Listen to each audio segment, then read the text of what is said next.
नमस्कार बंधुरा सबाई केमन आछो। आशा करी सबाई खूब भालो आछो। बड़ोदेर जानाई आमार सश्रद्ध प्रणाम, छोटोदेर जन्य रइल अनेकटा आदर भालोबासा आर आशीर्बाद। चले एलाम काकलिर क्यानभासेर एकटी नतुन पर्वे।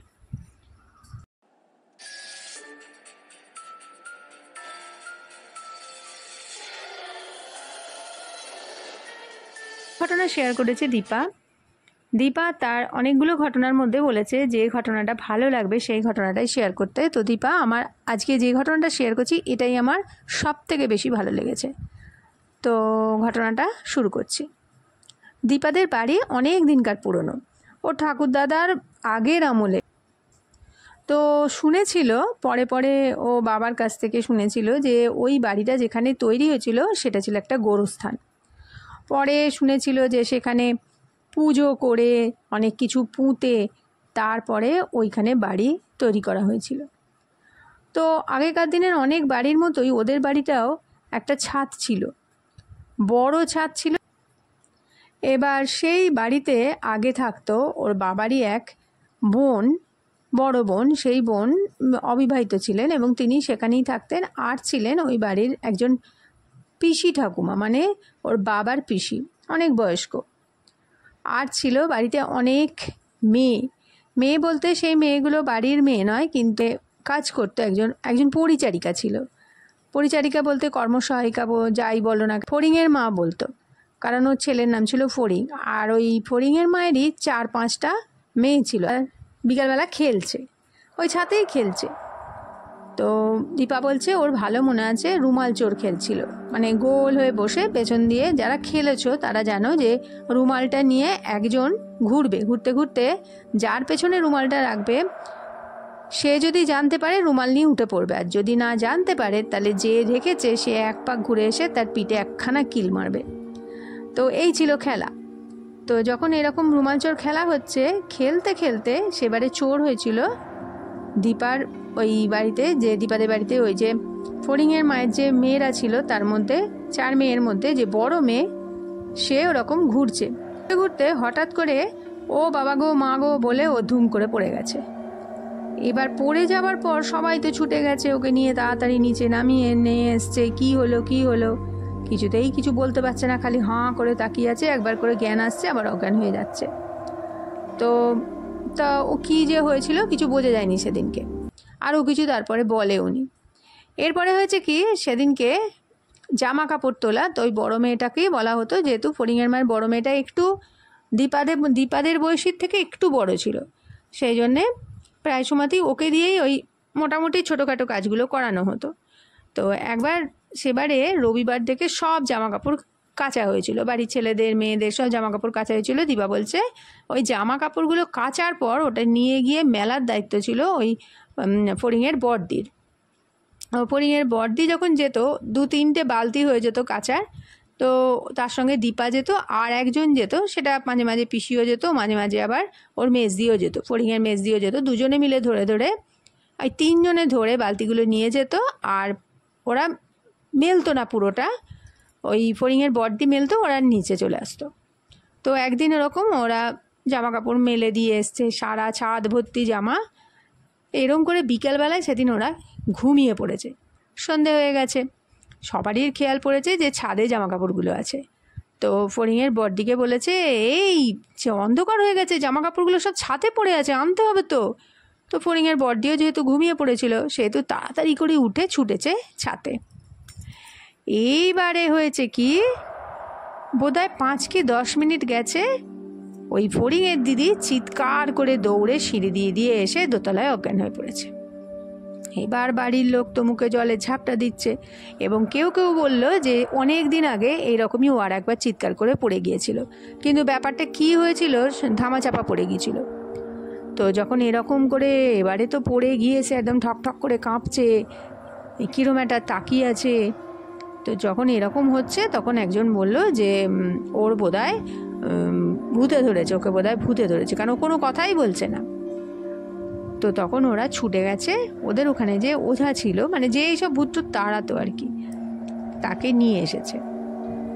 নিয়ে এসে সে ঝেড়ে ভালো করে ঝেড়েছে। আসে তো চিৎকার করে যাচ্ছে ফড়িংয়ের বর্দি, বিশাল চিৎকার। দীপা বলছে এত চিৎকার করছে আর ওকে তত মানে ছাড়াবার জন্য যা যা করতে হয় তাই করে যাচ্ছে।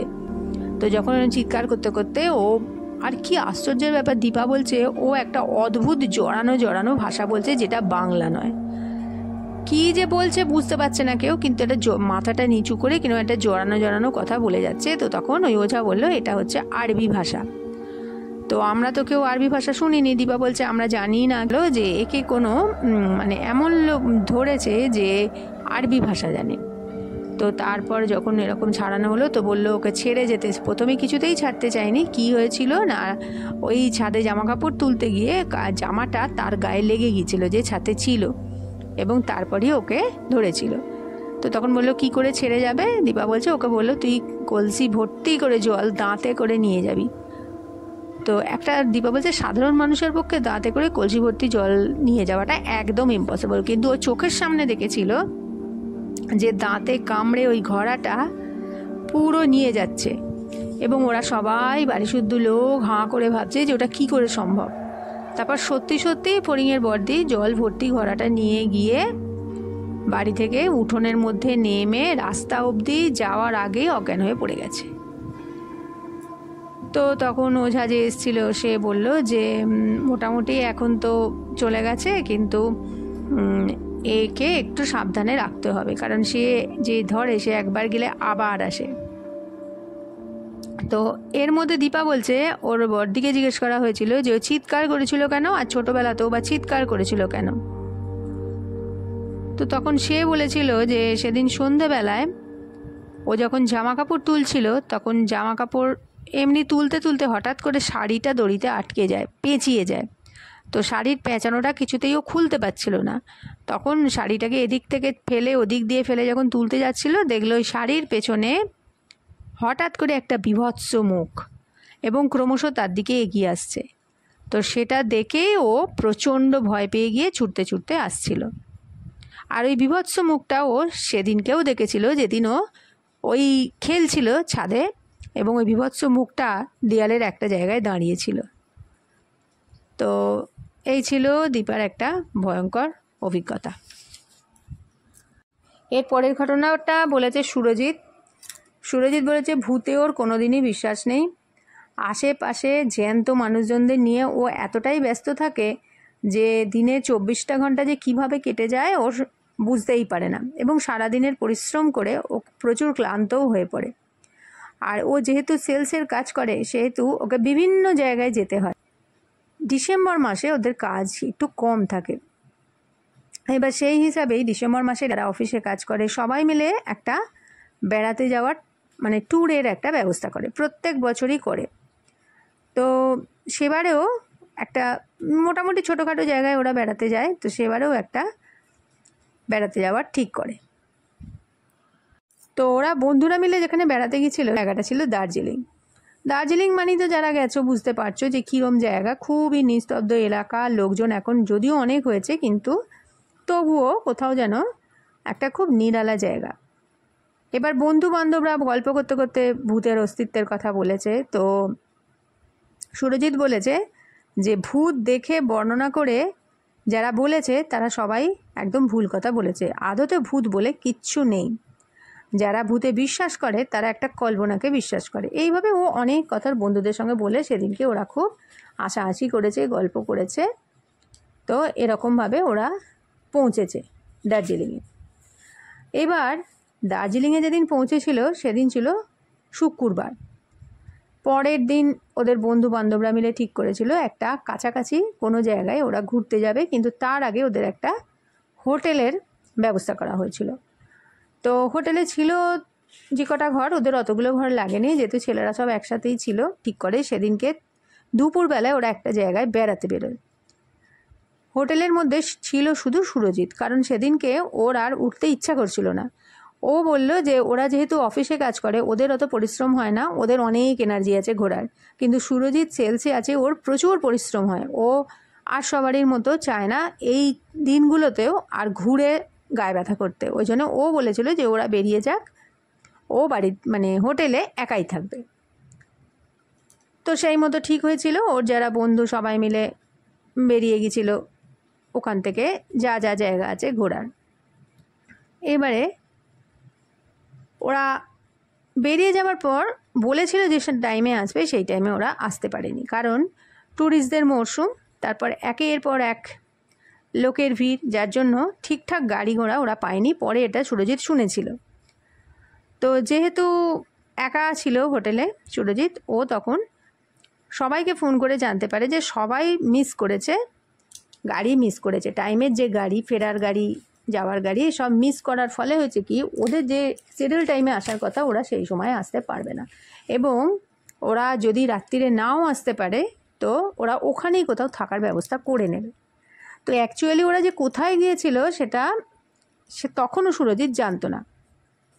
তো এইবার হচ্ছে কি, ও তাড়াতাড়ি করে হোটেল থেকে খাবার দাবার খেয়ে দিয়ে ও চলে এসেছে, এবং সকাল থেকেই ওর মনটা একটু খুঁতখুত করছিল যে কি একটা গোলমেলে দিন বাবা, কোথায় ঘরে বসে বন্ধুদের মধ্যে গল্প করবে, আড্ডা মারবে, তা না বন্ধুরাই সব বেরিয়ে গেল। তো এরকমভাবে সময় কাটছিলই না। বিকালবেলার পরই অন্ধকার হয়ে এসেছিল, অল্প বিস্তর বৃষ্টিও পড়ছিল। তো বৃষ্টি পড়ছিল, ও চুপচাপ বসেছিল ঘরে, চুপচাপ বসে জানলা দিয়ে দেখছিল, কাঁচের জানলা দিয়ে সবই দেখা যাচ্ছিল। এরপরে হলো কি, আস্তে আস্তে সন্ধে পেরিয়ে অন্ধকার হয়ে গেল, এবং অন্ধকার হবার পরই ও উঠে পড়লো। উঠে পড়ে ঘর থেকে বেরিয়ে একটু এদিক ওদিক দেখতে লাগলো। তো এদিক ওদিক দেখতে দেখতে দেখলো যে প্রচুর যাত্রীর ভিড় হয়েছে, এবং সবাই যে যার ঘরে জিনিসপত্র ঢোকাচ্ছে। তো ওদের হোটেলে যে যারা কাজ করতো আর কি, তারা কেউ যেতে যেতে তার মুখের দিকে তাকাচ্ছে, মানে সুরজিতের মুখের দিকে। তো এরপরেও ঘরে কিছুক্ষণ বাদে ঢুকে পড়ে চুপচাপ বসে আছে, কি করবে, সময় কাটছে না। এবার ও শুয়ে শুয়ে ফোন দেখছে। সুরজিৎ বলছে অল্প গা ছমছম করছিল, কিন্তু ও যেহেতু কোনো ভয়টায় পেত না, ভূত টুত বিশ্বাস করতো না, তো কিছুক্ষণের মধ্যেই ওর গা ছমছমে ভাবটা কেটে গেল। ওদের যে কম্বলটা দিয়েছিল সেই কম্বলটা পা থেকে মাথা অবধি চাপা দিয়ে ঘুমিয়ে পড়েছে। আর সুরজিৎ বলেছে আর একটা কথা, যেটা বেশি গায়ে লেগেছে, মানে একটু লেগেছে, ওটাকে জাস্ট ওভারলুক করে গিয়েছিল। বলছে ও যখন ওই ঘর থেকে বেরিয়ে যখন দাঁড়িয়েছিল, তারপরে যখন ঘরে এসেছে দেখলো যে ওদের টেবিলের ওপর যে ফ্লাক্সটা ছিল, জল ছিল, সেই ফ্লাক্সটা ও টেবিলের ডান দিকে ধারে রেখে গিয়েছিল। তো এসে দেখলো ফ্লাক্সটা মাঝখানে চলে এসেছে। তো ও তখন ভাবলো যে মাঝখানেই বোধহয় ছিল, ও খেয়াল করেনি, সন্ধে হয়ে গেছে। তো জানলায় কাঁচের যে পর্দাটা, ভারী পর্দাটা, ও উঠে টেনে দিয়েছিল। গভীর ক্লান্তিতে হাই তুলে তুলে ও বলছে বিছানায় এসে চাদর জড়িয়ে একদম কম্বলের ভেতর সিঁধিয়ে গিয়েছিল। এর কিছুক্ষণ পরে ওর যখন ঘুমটা এসে গিয়েছিল, মানে ওর জাস্ট একটা ঘোর মতো এসেছিল, তো বলছে ও ঘুমের মধ্যে টের পেল ও ঠক ঠক করে কাঁপছে। তো ওটা ওর ঘুম ছিল না, তন্দ্রা ছিল না, ঘোরে ছিল, ও কিছুই বুঝতে পারেনি। হঠাৎ চমকে ও ঠকঠক করে কাঁপতে কাঁপতে বিছানায় উঠে বসেছে। ও উঠে বসে ভাবছে যে ও কেনই বা উঠে বসলো, ও তো বেশ ডিপ ঘুম হচ্ছিল।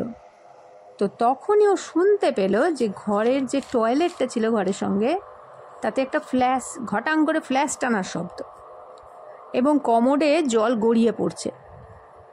এইবার এই আওয়াজটার সঙ্গে যখন ও ধাতস্থ হলো, সঙ্গে সঙ্গে ও বেড সুইচটা জ্বাললো, এবং উঠে গিয়ে টয়লেটের দরজা খুলে কিচ্ছু চোখে পড়লো না, যেমন ছিল সেরকমই। আর ততক্ষণে শব্দটা মিলিয়ে গেছে। তো হঠাৎ ওখানে গিয়ে একদম বনে গেছে। তারপরে নিজের মনকেই নিজে প্রবোধ দিল এই ভেবে যে ঘুমের ঘোরে বোধহয় আওয়াজটা শুনেছে, হয়তো পাশের রুমে কেউ ফ্ল্যাশ টেনেছে, সেই শব্দটা ঘুমের ঘোরে দেখেছে নিজের ঘরে। এই বলে ও আবার আলো নিভিয়ে শুয়ে পড়ল, ঘুমিয়েও পড়ল। কতক্ষণ ঘুমিয়েছিল ও জানে না। আচ্ছন্নতার মধ্যেই ওর মনে হলো জানলার পর্দাটা বেশ জোর দিয়ে টেনে কেউ সরিয়ে দিল। ঘর ঘর করে শব্দ হলো রিলের। কিন্তু তখন ওর ঘুমের এতটা ঘোর ছিল, ও এক পাশ থেকে অন্য পাশে ফিরে শুলো। আর এমনিতেও ক্লান্তিতে ওর সারা শরীর অবশ্রান্ত হয়ে আছে। এরপরে আবার কিছুক্ষণ ঘুমিয়ে পড়ল। তার মধ্যে টের পেল যে একটা সিগারেটের ধোঁয়ার গন্ধ ছাড়ছে এবং অস্বস্তিটা হচ্ছে খুব। ও সঙ্গে সঙ্গে ঘুম থেকে জেগে উঠল আর হতবাক হয়ে গেল। তাকিয়ে দেখল যে জানলার সামনে একজন দাঁড়িয়ে আছে, ছায়ামূর্তি। তো ও এবং ছায়ামূর্তিটা যেন অন্ধকারে ওর দিকেই তাকিয়ে দাঁড়িয়ে আছে। তো সম্ভবত ও চেঁচিয়ে উঠতে গিয়েছিল, কিন্তু চেঁচিয়ে উঠলেও ওর গলা দিয়ে শব্দ এক ফোঁটাও বেরোয়নি। শেষ অবধি আতঙ্কগ্রস্ত অবস্থায় ও ঘরের মধ্যে শুধু একা ওই ছিল। তার মধ্যে কে ঢুকলো? রাত্রিরে তো বন্ধুরা আসেইনি, তখনও পর্যন্ত আসেনি, আর দরজা বন্ধ। কাজে কে দাঁড়িয়ে ঘরের মধ্যে, কে ঢুকলো? তাহলে কি অন্য কোথাও দিয়ে ঢোকার ব্যবস্থা আছে? এই ভাবতে ভাবতে ও বেড সুইচটা টিপে আলোটা জ্বালল। আশ্চর্য হয়ে গেল দেখে যে সব ঠিকঠাক আছে। জানলার পর্দাটা যেমন টানা ছিল তেমনই আছে, ঘরের চেয়ার যেখানে ছিল সেখানেই আছে, সিগারেটের নামগন্ধও নেই, গন্ধ যেটা ছাড়ছিল ওটা নেই। কিন্তু তার মধ্যে ও ঘেমে একদম চান করে গেছে এবং ও মনস্থির করে ফেললো যে ও আর ঘুমোবে না এবং আলোটা জ্বালিয়ে রাখলো। এইভাবে কতক্ষণ জ্বালিয়েছিল, জেগেছিল ওর খেয়াল নেই। তার কিছুক্ষণ পরে ধুমধুম করে সিঁড়িতে আওয়াজ এবং দরজায় আওয়াজ শুনে ও বুঝতে পারল ওর বন্ধুরা এসেছে এবং ও জেগেছিল। তো উঠে গিয়ে খুল। আর এর পরের ঘটনা হচ্ছে, ও বন্ধুদের বলেছিল ওই ঘর ছেড়ে অন্য ঘরে যেতে, কিন্তু ওরা অন্য ঘরে আর যেতে চাইলো না। তো যদিও ওরা বেশি দিনের জন্য আসেনি, তো ও যেহেতু বারবার পেরাপিরি করছিল বন্ধুদেরকে যে ও একটু অন্য ঘরে গেলে ভালো হয়, এই ঘরটা ভীষণ দমবন্ধ করা। তো বন্ধুরা প্রথম দিকে না যেতে চাইলেও পরে সেদিন ওরা বেড়াতে বেরিয়ে আরেকটি ঘরের সন্ধান পায় এবং ঘরটাকে ওরা পাল্টে নেয়। পরে শুনেছিল যে ওই ঘরে একজন আর কি বোর্ডার এসেছিল, সে 1 মাসও হয়নি ওখানে আত্মহনন করেছে এবং তার ফলে ওই ঘরটা অনেক দিন বন্ধ ছিল এবং ওই বন্ধ ঘরে আর 1 কি 2 জন বোর্ডার এসেছিল। বোর্ডার যারা, তারা কমপ্লেন করেছে ওই ঘরে প্রবলেম আছে। তো সেই জন্যে ওই হোটেলের যারা লোক, যারা মানে জানে সার্ভিস বয়, তারা ওর মুখের দিকে তাকাচ্ছিল যে ও বাইরে বেরিয়ে দাঁড়িয়েছিল কি ভয় পেয়ে নাকি অন্য কিছু কারণে। তো এই ছিল সুরজিতের একটা ভয়ঙ্কর অভিজ্ঞতা, যে অভিজ্ঞতাটা ও শেয়ার করেছে। এবং তারপরে ও ভূত কী জিনিস, অশরীরী কী জিনিস, সেই ব্যাপারে আর তর্কে যেতে চায় না। যেটা দুজনের অভিজ্ঞতা তোমাদের সঙ্গে শেয়ার করলাম। আশা করি তোমাদের ভালো লাগবে। ভালো লাগলে লাইক করে দিও, শেয়ার করো, প্রচুর প্রচুর কমেন্ট করো। আর যারা এখনও সাবস্ক্রাইব করোনি তাদের কাছে অনুরোধ রইল চ্যানেলটিকে সাবস্ক্রাইব করে আমার পরিবারের সঙ্গে যুক্ত হয়ে যাও। আর পাশের বেল আইকনটা অলে প্রেস করে দিও, তাহলে যখনই আমি কোনো ভিডিও ছাড়বো সঙ্গে সঙ্গে তোমাদের কাছে তার নোটিফিকেশান পৌঁছে যাবে। আজকের মতো এই পর্যন্ত। পরের দিন আবার হাজির হয়ে যাচ্ছি নতুন কোনো ঘটনা নিয়ে। ততক্ষণের জন্য সবাই খুব ভালো থাকো, আনন্দে থাকো, সুস্থ থাকো, কাকুলির ক্যানভাসের সাথে থাকো। নমস্কার, ধন্যবাদ। বন্ধুরা, আমার সমস্ত ভিউয়ার্সদের জানাই অন্তর থেকে অজস্র ধন্যবাদ। এবারে বলবো তাদের কথা যারা আমাকে আগের পর্বে কমেন্ট করেছো। তারা হলেন নীলু যশ এবং গীতা গোস্বাম। তোমাদের অন্তর থেকে অজস্র অজস্র ধন্যবাদ এবং ভালোবাসা জানাই।